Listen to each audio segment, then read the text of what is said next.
Hi, my name is Frank Schaefer, and I have hesitated to make any comment on the war unfolding in the Middle East between Israel and Hamas.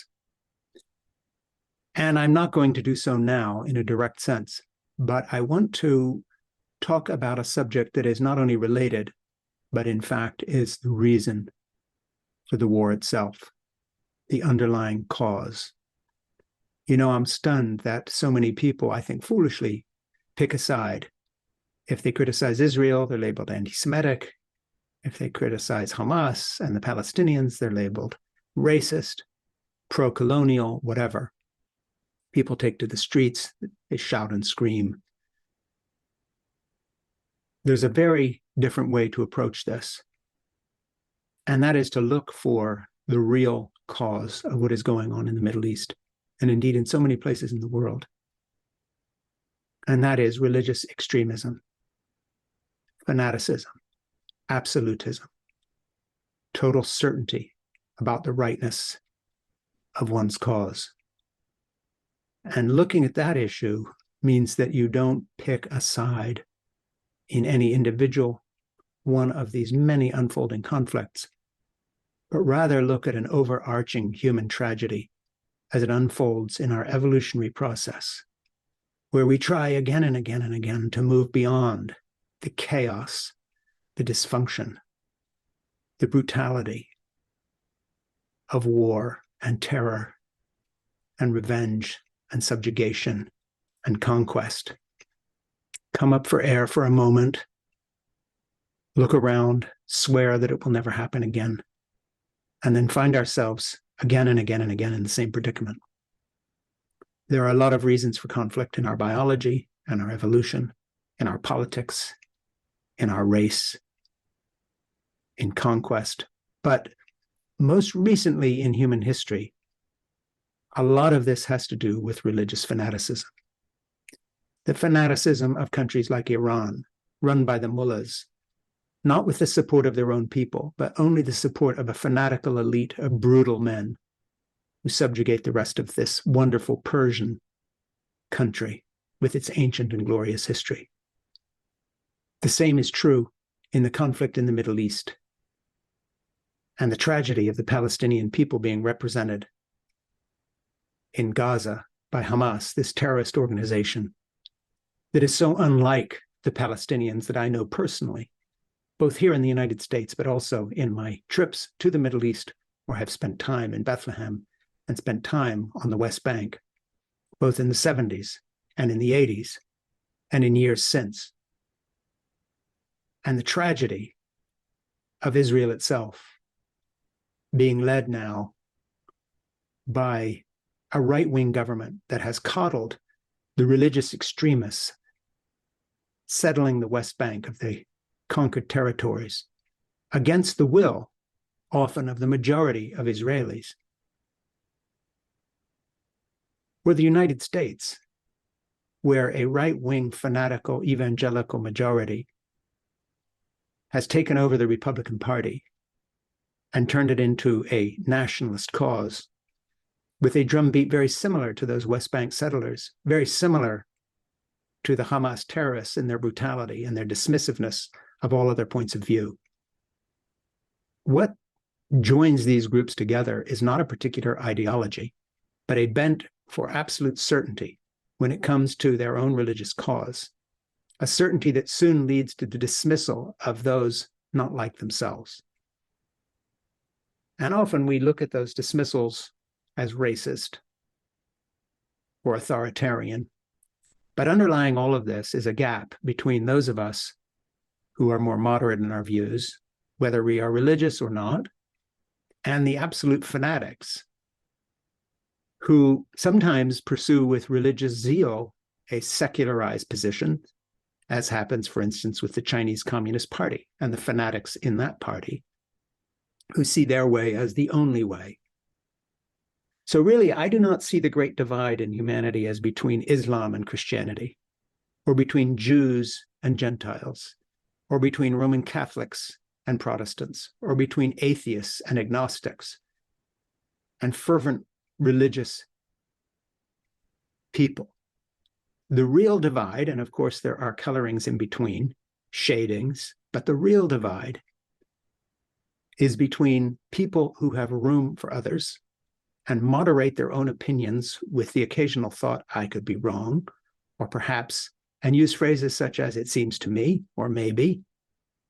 And those absolutists who see everything with absolute religious fervor, be they the leaders of the Chinese Communist Party, ready to subjugate, persecute, and commit genocide against the Uyghur population of Muslims, the Hindu nationalists in India,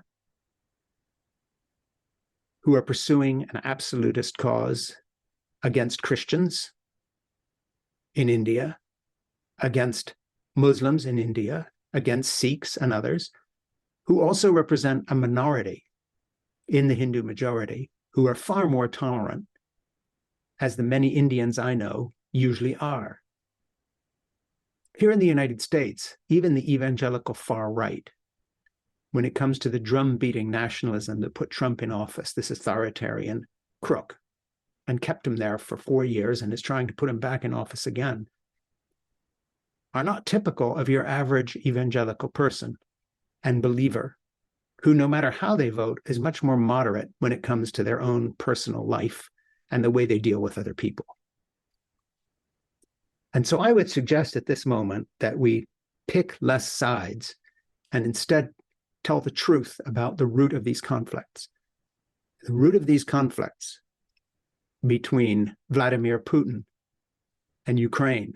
Vladimir Putin's motivation is an absolutist, totalitarian bent, supported by an absolutist, totalitarian Russian Orthodox hierarchy that does not represent your average Russian, in making war of conquest on Ukraine, or the absolutist Hamas leaders hiding behind civilian populations, making war not only on the Israelis, but on their own populations as they sacrifice them to an absolutist, militant, fundamentalist Islamic cause, rooted into the 1920s and the brotherhood that came out of Egypt and has been the fomenter of absolutist Islamic terror across the world, whose first victim, by the way, is not Jews or Christians or non-Muslims, but the vast populations of countries like Egypt and Iran and Saudi Arabia, all of which who have suffered under this absolutist idea of Islam.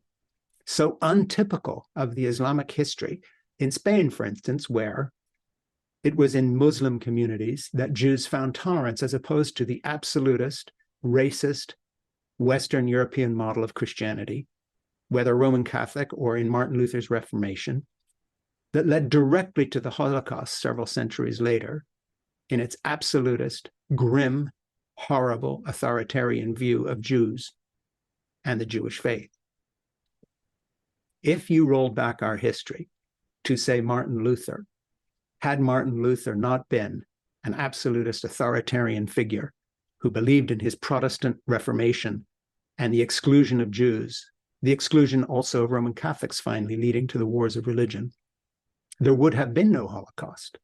There would have been no persecution of the Jews in the Slavic countries if it had not been for the authoritarian, absolutist, unforgiving, fundamentalist vision of Christianity, of the Russian and the other Slavic Orthodox churches, and the horrible tradition of anti-Semitism that led to the pogroms and the murder and the rape and the pillage of the Jewish community again and again and again.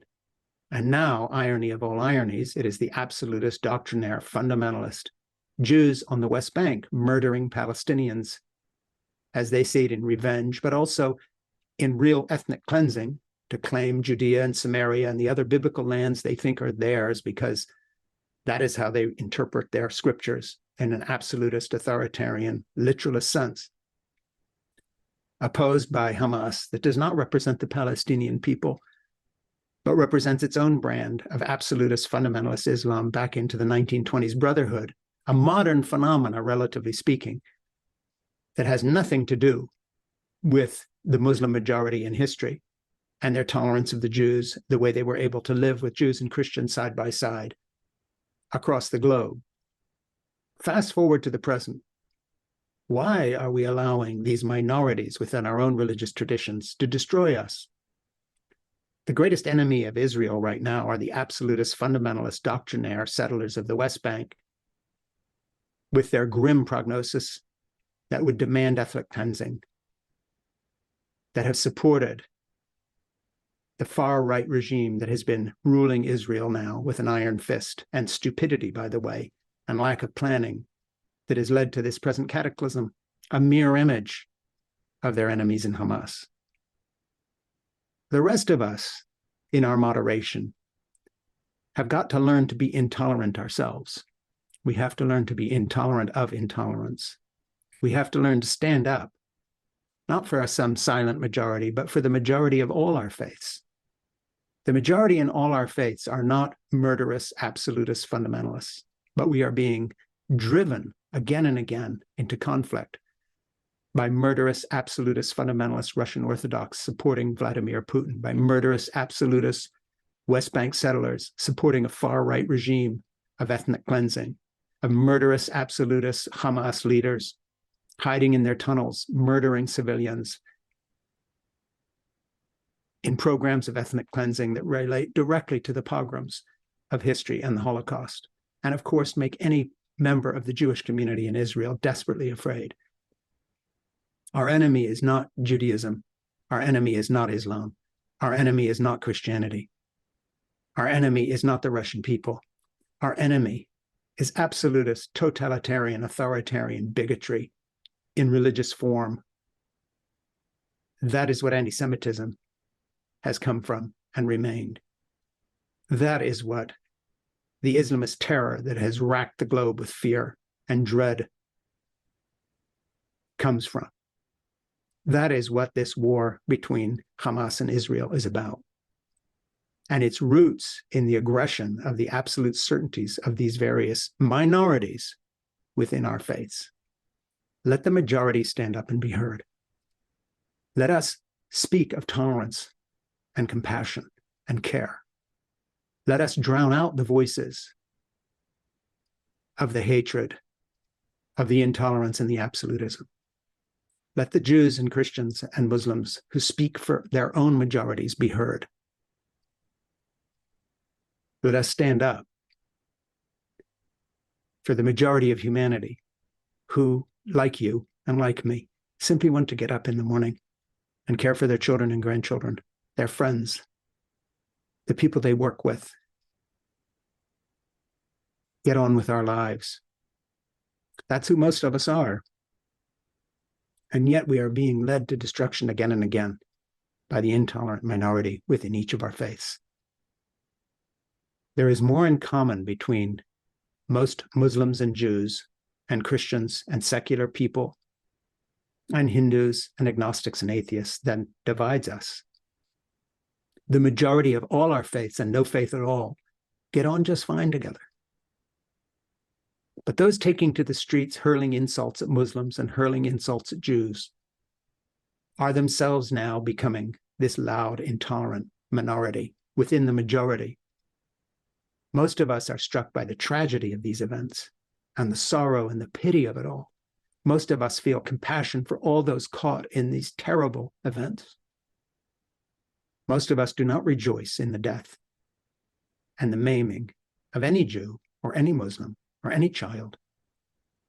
But if you're looking for a real enemy to stand up against, it is not the Jews, and it is not Israel, and it is not Palestine, and it is not Palestinians, and it is not Arabs, it is not Russians, it is not Ukrainians, it is not evangelical Christians or Roman Catholics. The real enemy is the intolerant, bigoted, fanatical minority within each of those faiths. They should be identified. They should be spoken against. And those of us who are part of each of our individual traditions should be honest about the perversion of those traditions in the hands of the fanatics. The fanatics are our common enemy, not each other. The fanatics, they do not represent what is the best about we humans, period, let alone our various faiths. Do you know the only reason we're still here is that most of us are better people than our theology? We are better people than our politics. We are less divided than we are the sharers of a common humanity. Let's speak up and be heard, not by screaming in the street, but by looking upon others with the compassion and the love and the sorrow that they deserve and the helping hand. What is most common about each of our lives is what we encounter every day in the normal course of life. A few minutes ago, I got a notice from my urologist who checks my PSA numbers and my prostate once a year as part of my normal life. A lovely, lovely human being who's cared for me with great compassion. And he's retiring now. And I called up the nurse at his practice to schedule with a new doctor.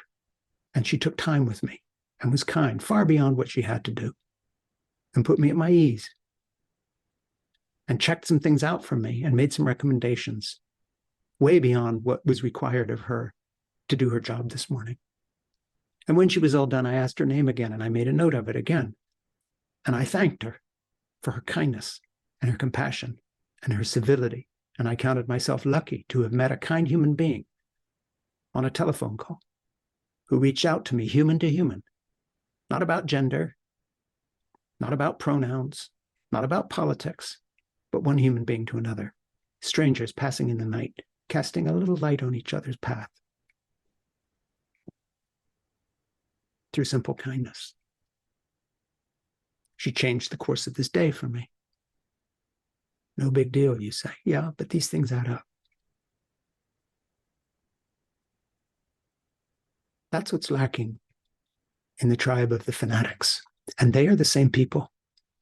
The Fanatics on the West Bank and the Fanatics of Hamas and the Fanatics who support Vladimir Putin and the Fanatics in India and the Hindu nationalist movement are a tiny minority within a minority. They do not represent you. They do not represent me. The non-fanatical Jews have far more in common with the ordinary Palestinians than they do with their own fanatics. The non-fanatical Palestinians and Arabs and honorable Muslims across the world have far more in common with any Christian or any atheist or any agnostic than they do with their fanatics. The common, decent, ordinary man and woman and child in Saudi Arabia has far more to do with me and my wife and my Christian tradition and my children and grandchildren than I have to do with the fanatics who have taken over the Republican Party in the name of Christian nationalism. Let's seek out the people, the peacemakers, and remember that that is most of us. Most of us simply are going through our days, living out our lives, longing for peace and kindness around us, grateful when a nurse in a medical practice treats us like a decent human being with love and kindness and reciprocity. That's what we long for. Don't let the fanatics change each of these discussions into another cycle of violence and hate. My name is Frank Schaefer.